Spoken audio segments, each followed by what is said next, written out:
And we're back. Sorry, it's been a minute, folks. We've missed you dearly, dearly, but we are back and better than ever. We have some wonderful guests lined up today and moving forward.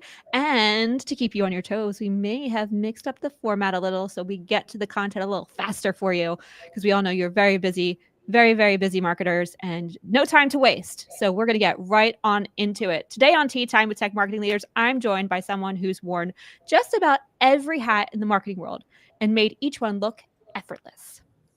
Krissy Camacho brings nearly 20 years of experience leading high-growth campaigns in the SaaS and cybersecurity space, with leadership roles at companies like Fastly, Elastic, and Neustar.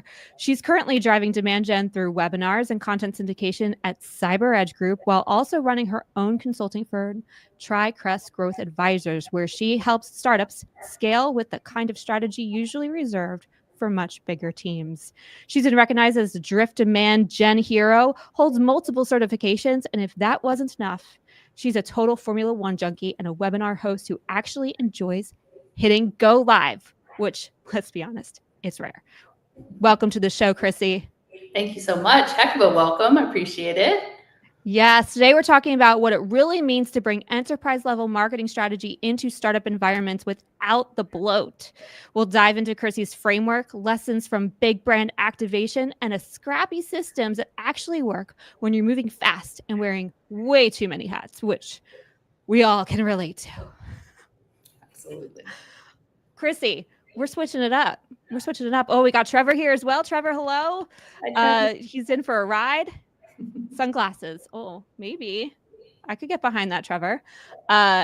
We are going to mix it up for you folks, and we are going to dive on in with a fun segment with a little word association. Krissy, you ready to rock and ride? Ready. Born ready. Born ready. I've been playing with this idea because I know you're into Formula One. So I'm going to throw out a phrase, and you tell me if it feels more like racetrack or marketing strategy. Love that. Perfect. Ready? Ready. Here we go. Split-second decisions. Ooh, can it be both? All right. Marketing. Marketing. Pit crew efficiency. Formula One. Testing win races. Formula One. Data drives everything. Marketing, marketing, marketing. Everyone blames the strategist. Oh, I'm going to go marketing, but it could be both. Easily. Oh, that's amazing. Thank you for that wild ride, Krissy. I think they all could be both. I mean, you're talking about split-second decisions and efficiencies and A/B testing, data. I mean, I'm sure that there's lots of data in Formula One, so that make sure you don't, crash. Kind of important. Making sure your campaigns don't crash as well. And then, the strategist is holding it all together for you. Yep. And they first to get the praise and the blame on both sides of the fence. On both sides. Okay, before we get into our topic, you've described your approach to startup growth as sophisticated yet scrappy, which is awesome. And I love that.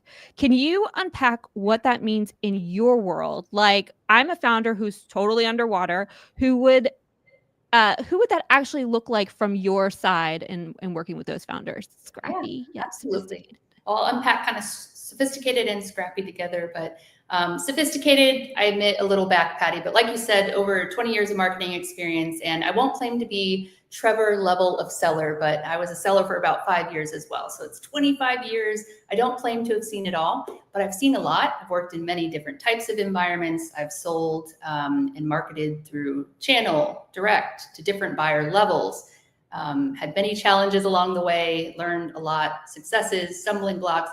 So sophisticated is really taking all that experience. And I think one of the things my customers benefit from is I can identify patterns more quickly now, just having seen so many things. And so they bring me in. There's often some kind of roadblock that I need to jump into the data, figure out, and help them overcome quickly. And then on the scrappy side, I work exclusively with startups. So, there's not always budget. There's not always product market fit or a firm GTM strategy. It's about driving growth organically. What can we do either for free or next to free, and then use those successes to maybe build budget down the road. And so it's really looking at many traditional marketing channels and figuring out the right message and the right value to make that company shine against its competitors. So it is all just muscle memory now, 100%. I'm sure Trevor can understand too. He's been in his world for a long time as well. It is muscle memory. I think I wrote a post about that actually not too long ago, where it's we gotta trust our instincts. The data's all well and good, but sometimes it takes longer to dig in and read the data than being like, I recognize this pattern. I know where to go from here. Yeah, absolutely. I really like a flywheel approach too, and I think it's a word I used to be very against, but I haven't figured out a nice replacement for it. But flywheel means you're building, you're launching, you're optimizing and relaunching, and it helps companies move more quickly without having to put the pressure of it's going to be perfect this first time around and getting stuck in that planning mode. It's like, let's get things going, we'll learn more quickly, and kind of adjust as we go along. So that's kind of part of the scrappiness too, is let's get things out the door and learn and quickly adjust, and not get stuck in the planning mode, which I do see quite a bit. Iteration station, absolutely. Much easier to get things in the market, get feedback, and iterate than it is to work towards this concept of perfection, which is a farce. And then it gets out there and you lost so much time than having just done the thing and then working towards that. So yes to that. It sounds like you've been able to develop this over the years, having, worked across so many different clients. Have you always been in the B2B tech space? Have you jumped around different industries? How is your variety of what you've been able to work on, played into this idea of sophisticated and scrappy with startups? Yeah, great question. Early on in my career, I was more B2C, so I kind of learned that space. And there are actually a lot of applications with B2C that you can pull into B2B, which is really interesting because very different sales cycles and stuff like that. And I also worked selling B2G to government. And so I knew that space as well, which is an entirely different motion, much harder audience to reach, very, very long path to sell. So, a couple different spaces there, but the majority of my career has been in B2B SaaS, kind of the high tech space. Last 12 years has been in cybersecurity and kind of adjacent IT markets. So most of my initial customers, I've gone and stayed in that space as well. So I know the cybersecurity and IT buyers well. I've had customers when I worked in-house where I've spoken to and gotten feedback on messaging and campaigns. So I thought when I initially started my business, I kind of stay in that safe space because I know that market better than the rest. So yes, that makes sense. But it's nice to be able to bring some of that expertise from elsewhere into, because I think there's sort of this divide between B2B and B2C, and what works in B2C can't work in B2B. And I think those walls are starting to come down. Have you seen sort of this shift, in having been in the B2B space for so long, working on these hyper technical audiences? How have you seen the market shift in the last 5-10 years in relation to startups and this audience? Yeah, great question. I haven't seen it shift as much as I hope it will in the future. But what I think makes sense that we can take from B2C is remove the barriers to let the customers walk through your door and become a customer. And I think in complicated B2B GTM motions, we make it so hard for the customer to learn about you, to test the product. And I get it. The sales average deal size are much higher, typically in a B2B deal. But if we remove that friction in the process, we'll probably get customers through the door easier. So this is an area that I do push on my existing customers about. It's like, how do we make this form less than 25 fields long, so that it doesn't scare people away? Or instead of a demo call, what can we do? So it's like removing that friction in the buying process. And I think that to me is like the number one thing we can learn from B2C, because they make it often self-serve, and that doesn't work for every B2B company, but I think we can learn a lot from that. And I hope we see more of that in the future, because I think it will help B2B companies sell more quickly. Yeah, I think the buyers are definitely in the seat in terms of making the decision. So giving them as much information as humanly possible, especially this audience in particular are huge researchers. And so the minute they hit any sort of wall, they immediately look elsewhere. So I couldn't agree more. It's actually happening. I know you've been out of the B2C side for a while. I've actually just stepped into B2C for one of my clients, and they're actually starting to experience the other side where it's been so easy to sell for so long. It was like, see it, like it, buy it. And now they're dealing with researchers. And they're like, why are people calling, asking all of these questions? Like, why are they just not booking? And I was like, oh yes. Welcome to the rodeo. Welcome to the researcher. They are a fun bunch of buyers that we get to now just change up our marketing strategy and meet them where they are. I hadn't heard that yet. So now they need to learn from the B2B side. So we need to collab across, like you said, there's a divide and we can definitely be learning from each other. So that's really interesting. I'd be interested to hear how they adjust moving forward. Yeah, I'll be curious to see how we help them move in that direction as the buyers. That's fighting words for some people, but I think very accurate in many cases. How do we remove the form, but without losing attribution and, getting the data that we need to, justify marketing programs and example. There's a strain there that I think I don't have the answer for entirely, but definitely agree that overall forms just complicate things for the customer.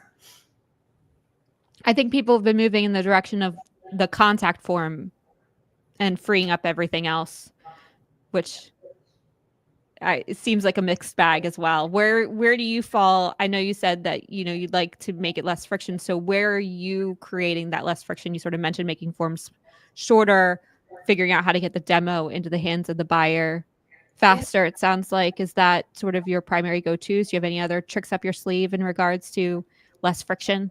Yeah, I try to balance form versus no form. Like if it's an informational piece of content, do not make them fill out a form to learn about your product, right? Like we want to get that out to people. If it's a big research report that the company paid for, I get that we have to gate that. And I do still support gating, big expensive pieces of content like that. But I see some infographics, gated, and I just think, don't do it. That's just going to irritate. It has to be something that the audience feels good about after they fill the form to actually get a piece of content that they learn from, even if it's not about your business. If they're learning about their space and challenges, maybe similar, title levels are overcoming through this piece of content, then I think it's great. So it's a balance to me, but never gate all or ungate all for me. It's somewhere in between there.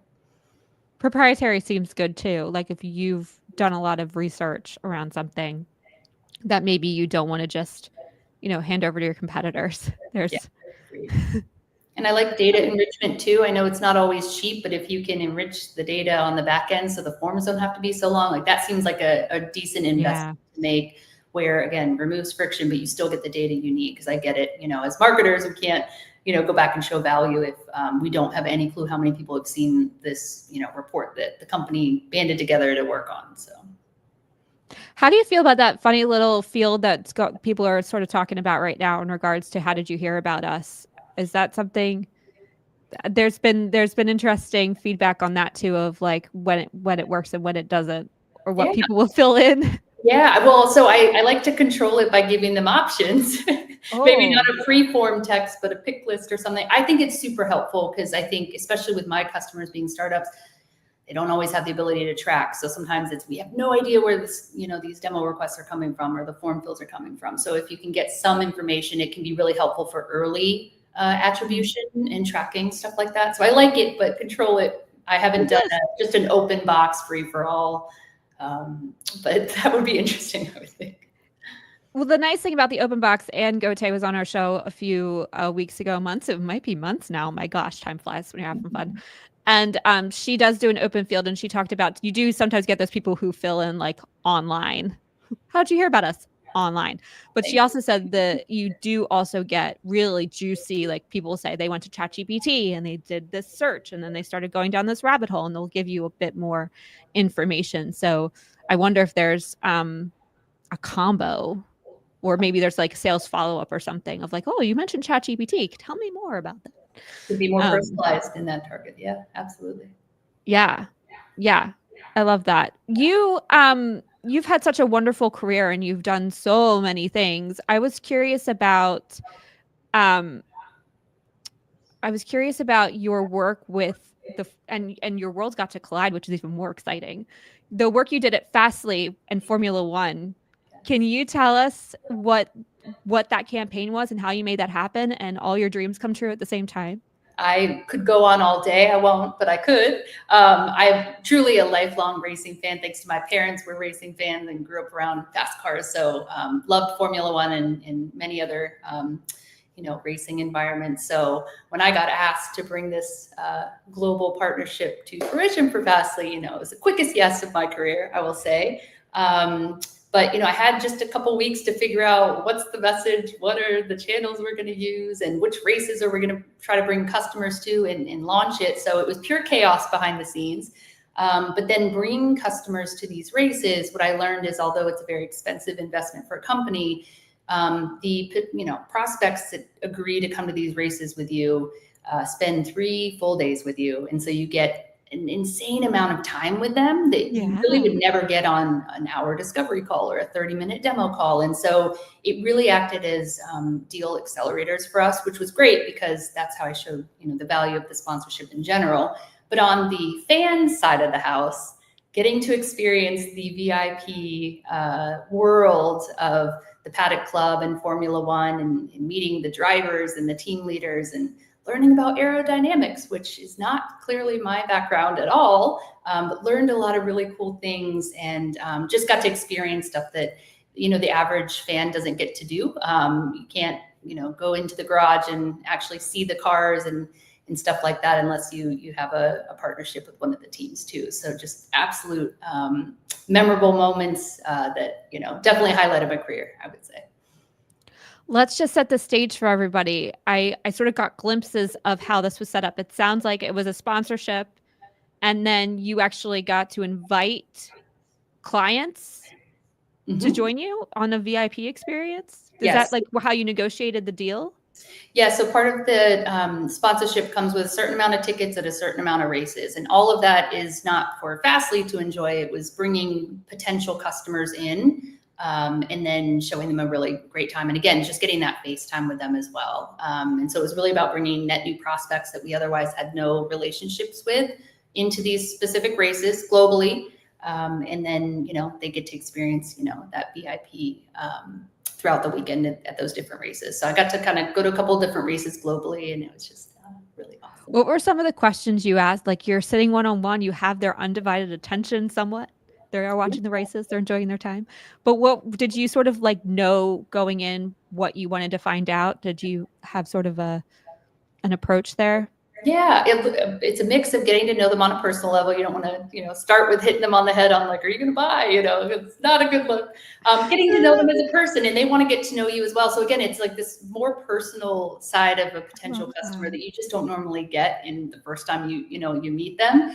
And then what I found was that they naturally wanted to start talking about challenges they were having at their company where we could solve. And so it really opened that door. I was feverishly taking notes on my phone to then be able to deliver back to the folks that would actually be following up with them down the road. So it created kind of this a trust that we had to when like a Trevor needed to call these folks back to try to have a true business conversation, they were ready to pick up the phone and have that conversation. And so it was getting to know them on a personal level, but then there was a lot of good anecdotes around data challenges they had where I knew, Fastly could help them. So a little bit of both. That's amazing. Have you brought that experience in different ways to the startups you're working with in terms of helping them build these, deeper relationships with their potential buyers? Yeah. And, throughout my career, I've been in demand, but in-person events is an area where I have a lot of experience as well. So I've developed a mini Formula One kind of scrappy startup version of that. With go-karting. And again, it's pick a city where you want to drive, net new customers and give them the best possible go-karting. Is it the same thing? Of course not. But, you bring food and drinks and then have, just a fun time with like a happy hour after the driving. And that's where you get the conversation starting. And so again, these can act really as kind of door busters for companies, and it's way more affordable And we bring kind of the fun of Formula One into it that way. But those in-person events, to me, it's a little old school, but nothing beats a handshake, like meeting people in person. It works. It works better than just over the phone all the time. So I feel like there's a huge resurgence happening. Like we're out of the COVID era and people are desperate to be in person again. Are you feeling that energy? Are you going to events now, and are you sort of bringing this go-karting experience and these things like right in this moment right now with folks? Are you feeling that with the people just want to be in person? Absolutely. I thought maybe that would die off a year or two after the pandemic. People got sick of each other again, but I'm noticing conferences, especially, and I know Trevor and I go to some of the same security industry conferences, but they're back up to pre-pandemic numbers. People are still going out to these global conferences, meeting in person, having trade shows, in addition to the curated events, like I mentioned. But yeah, I think people are still hungry for it. And it's because it accelerates conversation so much faster. Digital space still extremely important. I think any business that hasn't kind of cracked that nut yet would probably be in a bit of trouble. But I'm a huge believer in in-person events. Absolutely. Founders often say they need demand gen. You mentioned you've been in demand gen for a while, and I hear this often from founders, but really they just want leads. Yes. How do you sort of spot the gap when you're first talking to someone of whether they're just looking for more leads, quality be damned, or if they're really looking for a more demand gen motion of the whole engine? Yeah, you really hit the nail on the head. It's probably the number one question or first customer interaction I have is like, need more leads. Sometimes it's just get them in the door. And so I think that I'm constantly, especially for the earlier stage startups, trying to balance let's not completely skip strategy and just jump into doing things. But I know we need quick wins. So I'll outline, here are things we can do today that'll, bring you X number of leads, but we should be doing this other thing on the side so that as we do more and more of this, it's more targeted and we are bringing in the right people, because that's going to be the best use of what resources you do have, whether it's budget or headcount, they're strapped, to what they have. So it's a little bit of both, but it's doing some quick wins. And then I'm a huge believer in win-loss analysis. And anybody who knows me that's on the call now will know that I always talk about win-loss analysis. There's so much data, even for early stage startups, where you can kind of look at your existing customers, the wins, the losses, and translate that into your early demand strategy, and then map out programs that will help you get there. The data is messy, it's incomplete, we know, but it's your best guess at what works for your business at this particular stage, and using that data is like a gold mine. I find it, I'm a fractional marketer myself for more small businesses, definitely not on the scale that you're at. And I still find it so hard to juggle all of the things, especially when you're trying to execute on the low hanging fruit while, building the rest of the plate around it as you are flying. So yes. Help me, Krissy. How do you do it all in real time? Do you pull in contractors? Are you doing it all yourself? Teach me your ways. Yeah, well, when I decided to form my business exclusively to work with startups, it's because I must be kind of crazy that I love that type of environment of building a plane while you're already flying it.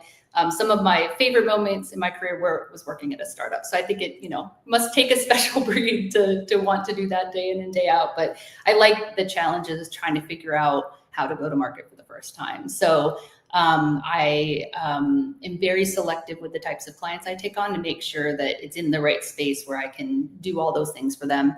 I am doing it on my own by choice. I do have some subcontractors that are willing and able to jump in, but for now, I think the simplicity of working, solo has worked really well so far. And so I just am selective with who I join and work my tail off for those customers when I'm with them. Is definitely a work your tail off sort of motion, but I'm like you. It sounds like you're like me, where you just like to be busy in a good way. Busy isn't always the right busy, doing the right things to make it happen, which actually we got a question from Ryan Vaughn who asks, ooh, this sounds good. Curious about the scrappy growth tactics Krissy uses. Scaling without burning cash is such an art form. Yeah, absolutely. So I'll go back to win-loss analysis. That's mentioned number 2 in this podcast already. But I really like to look at the data we have available and help that lead me to where are we going to invest our time and resources to be scrappy. So if we know we have a customer that kind of looks like this, how do we reach more of those? And how do we leverage this customer's testimonial to reach more like that? So the scrappy part is that none of that process I just mentioned is costs any money. It's using the data we have and creating lookalikes and then using channels to go get those folks. So I think the win-loss is it's often missed, or it's done and the data is never looked at again, and it's not translated into anything actionable, and it's kind of lost. So that's often where I start, is in whatever data we have available, and use that to translate into how do we get more customers like we have now to help the business grow.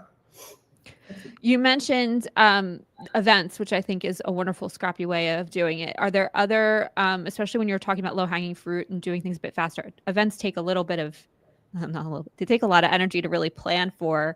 While it can be cost effective, it is a time intensive resource to get out there and do it. Are there other tactics that you use that are a little bit more like that can be activated a little bit quicker, that are sort of your go-to scrappy elements once you sort of read the data? I mean, you've been doing this for a long time, so I imagine there's some patterns of absolutely. And probably no surprise, it's social channels and email. Social is the easiest way to go out and look for the audience you actually want and talk to them. It's better to do that organically when you're first starting off anyways, than hammering them with ads and stuff. So activate those channels organically. And then email, I mean, these are leads you already paid for, and sometimes they sit in, just as I saw Trevor say, leads are dying or they're decaying. If we're not emailing them in a thoughtful way, in a personalized way, in a targeted way, then those leads are dying as well. So those 2 channels, surprisingly, are still under leveraged. I see a lot. So those are the easiest. I mean, we can activate today. They're already propped up. Write some posts, write some emails, learn from the engagement, and keep doing it. And I think consistency is really important with those channels as well. And again, it doesn't cost anything initially. So those are usually my 2 go-tos to activate, get things going. No surprise there, though. In terms of email, I actually find, I don't know how this works for you, but I actually find the newsletter just to be like a resurgence of a thing. And I have a little system where we'll write a newsletter, we'll get that out to our email audience, and then we'll repost it on the website for SEO and internal link building. Do you have, is it a newsletter? Is it automation? How are you leading into email and activating that out of the gate? Yeah, I still love a newsletter. I think, like you said, it sounds old school. I'm like in-person newsletters, but I mean, these are our channels we have available. They still work if you have the right audience in your database and you're giving them relevant content. So just spamming with, messages that don't matter to them, of course, don't work. And I feel obliged to mention AI, but obviously AI can help you get more targeted in the messaging and personalized. And there are some ways to achieve that at scale with a database. But yeah, as long as the message is specific to the audience, those things work. Newsletter, weekly, monthly, whatever the cadence is that you decide, it's better than not emailing the database at all. That's just a missed opportunity as far as I'm concerned. Totally. I absolutely love a good newsletter. And I love when it's like can be timely too, and in regards to like what's going on in the market and being able to speak to that and have a point of view. I think it's just so I've just seen that perform so well in terms of open rates and engagement. And so yes.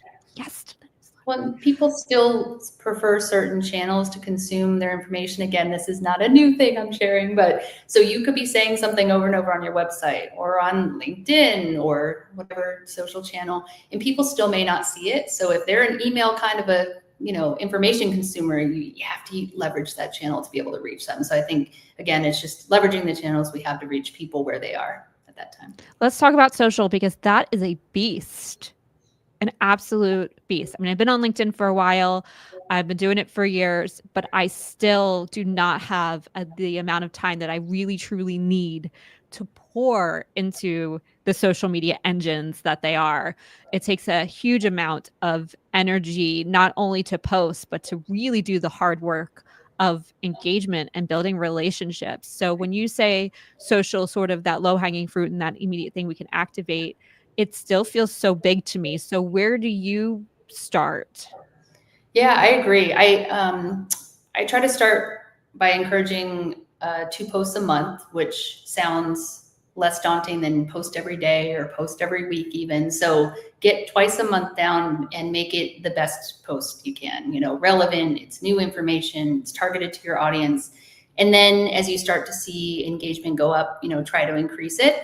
I don't typically try to encourage companies to do more than that because it does feel insurmountable. And I'm a huge believer in leadership teams posting on their own channels, especially on LinkedIn, instead of just the corporate channel. And that can be even a bigger beast to dig into because, what executive has time to be posting even a couple times a month? So I typically jump in and help with writing in that aspect to give them drafts, and don't make it all about the business all the time. Like I talk about Formula One because it's not just me talking about marketing. It's another topic that I'm passionate about and it can drive engagement. And so I try to identify topics for executives where they can filter that in and have some diversity to their content on social as well. And that allows people to get to know the company on a personal level. And I think that builds trust in the audience and it gives you a little bit of a brand voice and tone, stuff like that. So it's a little bit of a balance of not just the corporate channels and handles, but with the executives and other, thought leaders within the company, really activating them. I think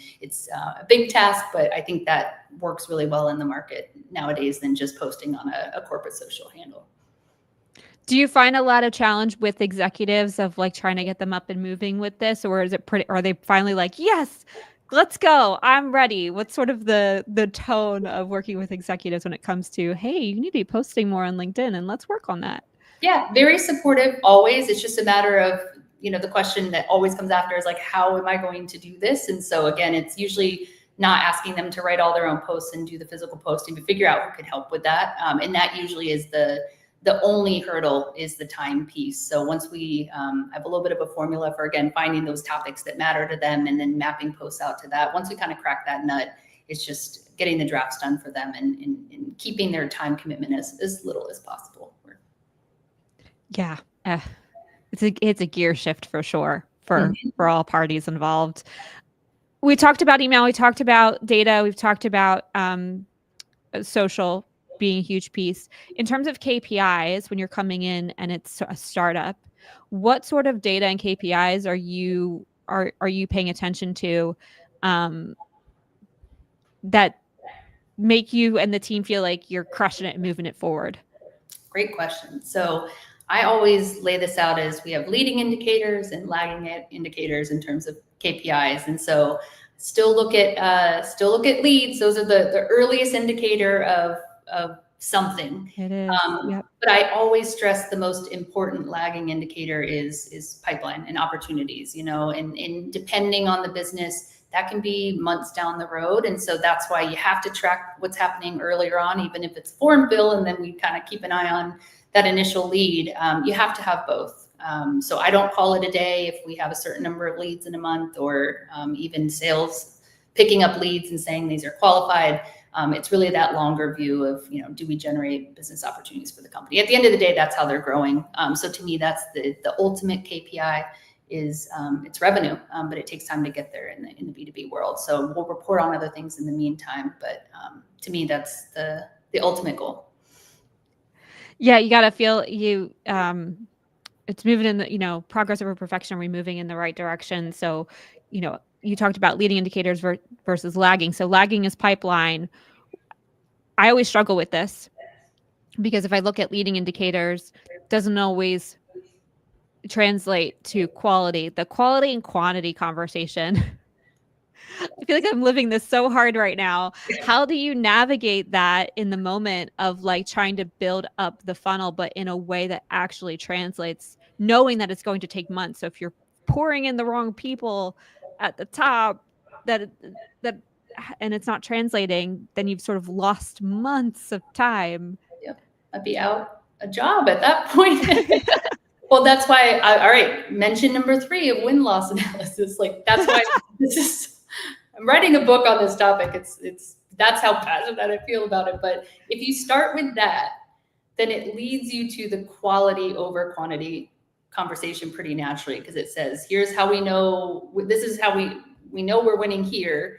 We want to do more of where we're already winning, and we're not going to spend time and effort in bringing in leads where we're losing. Why would we do that? You know, the data speaks for itself. So I stress the quality over quantity for that exact reason. And I will fight against bringing in just fluff at the top of the funnel, because you know they're not going to go anywhere. And again, I always anchor it in that initial win-loss audit.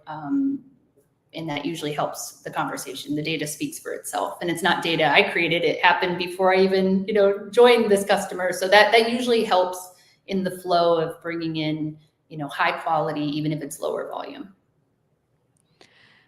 Yeah, I think I've been sort of stressing this too of it's all well and good to bring leads, but if they're not going to turn into not only just revenue, but there's good kinds of revenue too, right? The ones that are actually the people we want to be working with, or who are going to create more work for our team because they're not actually the right kind of customer, and now they're churning and they're burning energy on both sides. So yes to finding the right people, yes to stick to your guns, Krissy, yes to all of this. I am so here for it. In terms of, we touched on 3 pieces, we just touched on the third. Are we missing any? Are those the 3 key pieces to startup success right there? Can we all like, oh, it's gotta go do these 3 things and we're good? Easy is what we're making it sound like, I think. No, I think each customer environment's different. And so I think I love that variety, but the reality that I'm seeing so far in my almost 2 years of business is, you know, every single environment's different.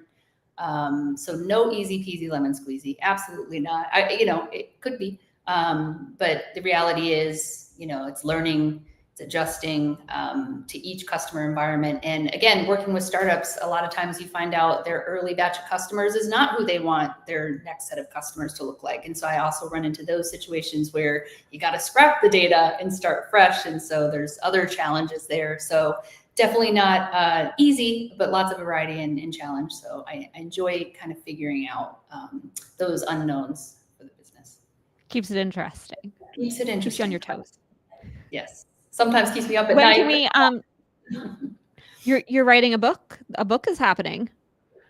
A book is happening. Do we have we're on the edge of our seats here. We need to get our popcorn. Like, when can we start reading the book?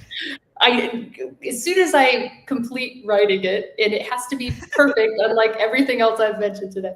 No, I'm aiming. Well, I have no business really writing a book. I'm not a writer. I think the concepts and the frameworks and the templates that will be in the book, I think, will be useful and help companies, because the reality is I want people to not have to hire me necessarily. They can do things around win-loss audits on their own. And I think, again, it's a huge missed opportunity for a lot of businesses. So my goal of the book is to make it almost a dummy's guide to win-loss audits and how to translate that again into your GTM strategies. So I want it to be user-friendly and something that all marketers, whether they're new or seasoned, can pick it up and really utilize it. So I have a lot of work to do, but hopefully this year, early next year. I don't know.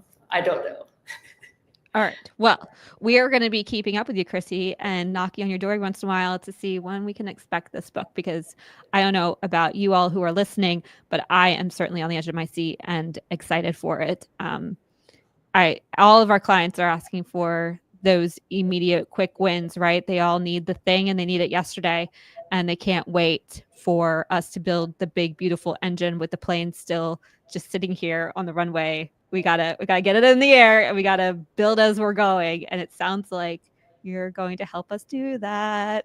So that would be the goal. I'm excited. You'll get an early copy. First copy goes to you. Yes. Yes. I will pre-order it. I will be first in line. It'll be so good. If you're building marketing from scratch and it feels like you're juggling knives, Krissy is the calm, strategic brain you want in your corner. You can find her work at TriCrestGrowthAdvisors.com. We'll have the links below, so please go check it out. Krissy, where else can they find you? Well, LinkedIn, probably the best. Yep. Definitely. Okay. Well, go connect with Krissy. Go ask her all the questions that I didn't get to. I'm sure you got tons. I could keep going. I only have one more for you, Krissy. Sure. What is currently bringing you joy? Oh, love this question. So I played the piano when I was a child, and then during the pandemic, I got a keyboard, and there's an app for everything now. So I kind of relearned how to play, and it's sitting behind me, not in this beautiful virtual background, but in real life. And for me, it's really a creative outlet, but also a de-stressor. So I'll just sit and play. Sometimes I sing poorly while I play, and it's just very calming, and I feel really relaxed afterwards. And so it's been really nice to be able to learn again. And I do a mix of like classical, but also some pop and songs that are, current now. So it's just fun. And that just really brings me a lot of joy lately. Are you on like a swivel chair so you can just like turn around real quick and just start like I just gotta Next time, I promise. Next time, I promise. I'll come prepared with a little piece for you. And I do play some Coldplay, so I saw that listed. Yes, for sure. Look at that! Look at that, Elijah. You have to. So. Oh, so good. Poorly too. It'll be great. Pardon me. I'll sing poorly. I can do fake bass or something. It'll be fun. Carrie's the viola is what she told me. Yes. So we have a whole band next time. It's yeah. Perfect. We'll try not to shatter the glass. I love it. Yeah, that's great. Can't wait. It's awesome. So good. So good. Krissy, I'm so grateful. Thank you so much for joining us and for giving us all these good nuggets. We're looking forward to your book. If you liked this episode, please like, subscribe, and share. This episode is brought to you by MKG Marketing, the digital marketing agency that helps you fuel your growth forward using SEO and digital ads. This episode is hosted by me, Carrie Gard, CEO and co-founder of MKG Marketing. Music mix and mastering done by the amazing Elijah Drown, my podcast sidekick. And if you want to be a guest, if you're in marketing and you have lots to uncover and teach us about, we are here for it. So DM me. Let's hang out and have another conversation just like this one. Krissy, thank you again. Thanks for having me.